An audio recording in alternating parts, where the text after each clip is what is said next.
अस्सलामु अलैकुम दोस्तों, खुश आमदीद हैं आप सबको हमारे चैनल कुरुलुस रिव्यूज़ पर। दोस्तों, आज की वीडियो में हम बात करने वाले हैं बोज़दाग फिल्म की नई तारीखी सीरीज़ इश्क और तख्त के एक ऐसे पहलू के बारे में जिसका इंतज़ार बहुत से नाजरीन कर रहे हैं, और वो पहलू है मंगोलों की एंट्री।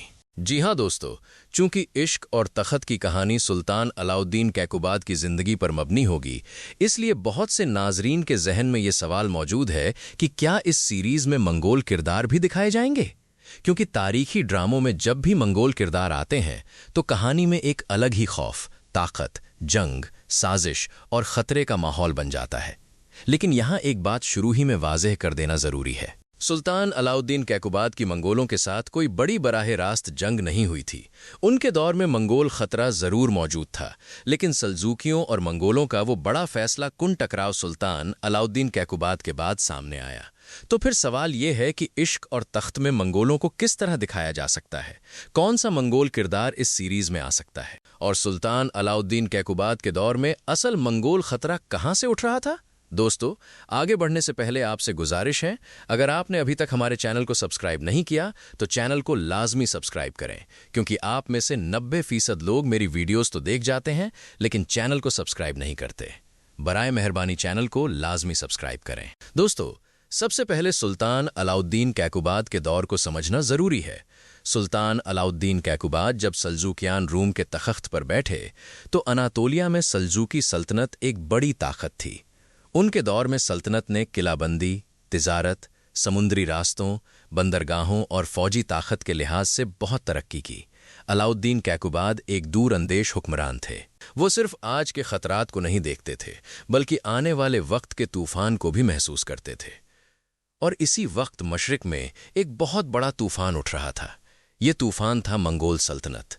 चंगेज़ खान की क़ियादत में मंगोलों ने वस्ती एशिया, ख़वारज़म, ईरान और कई इलाक़ों में खौफनाक तबाही मचा दी थी। अगरचे चंगेज़ खान ने खुद सुल्तान अलाउद्दीन कैकुबाद के ख़िलाफ़ अनातोलिया में कोई बराह रास्त जंग नहीं लड़ी, लेकिन उसके हमलों का असर पूरे इस्लामी ख़ित्ते पर महसूस हो रहा था।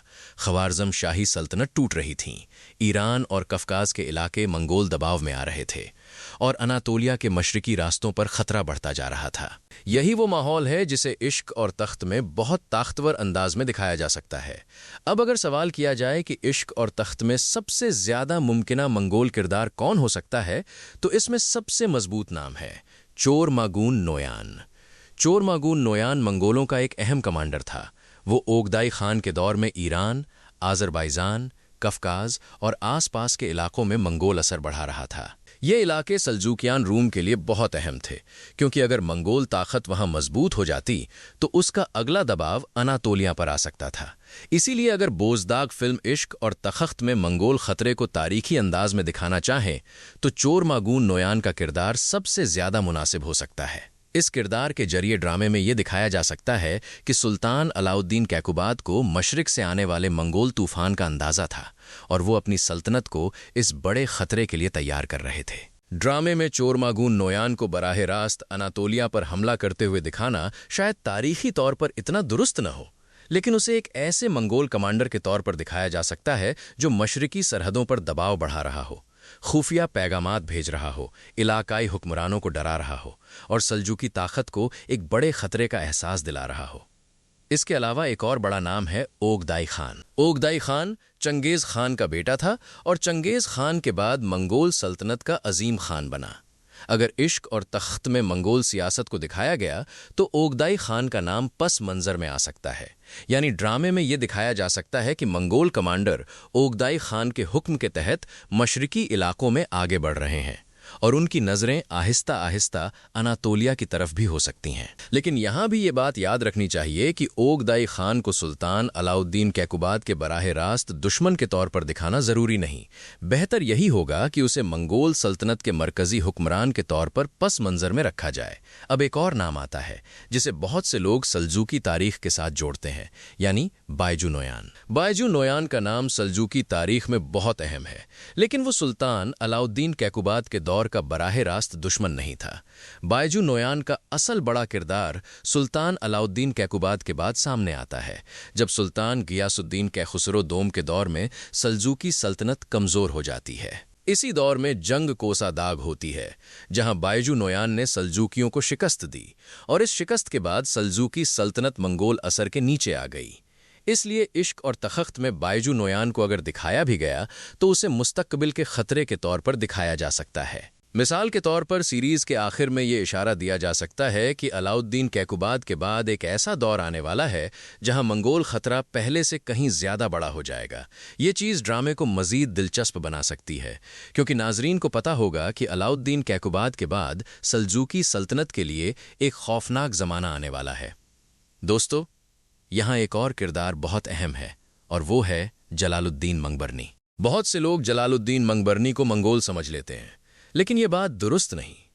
जलालुद्दीन मंगबरनी मंगोल नहीं थे, वो ख़ख्वारज़म शाही हुक्मरान थे। वो मंगोलों से लड़े भी, मंगोलों के हमलों से मुतासिर भी हुए, लेकिन खुद मंगोल नहीं थे। सुल्तान अलाउद्दीन कैकुबाद की मशहूर जंग मंगोलों के खिलाफ नहीं, बल्कि जलालुद्दीन मंगबरनी के खिलाफ हुई थी। इस जंग को यासी चीमन की जंग कहा जाता है। ये जंग इश्क और तख्त में बहुत अहम हो सकती है, क्योंकि इसके जरिए ड्रामा मंगोलों के असरात को बिलवास्ता तौर पर दिखा सकता है।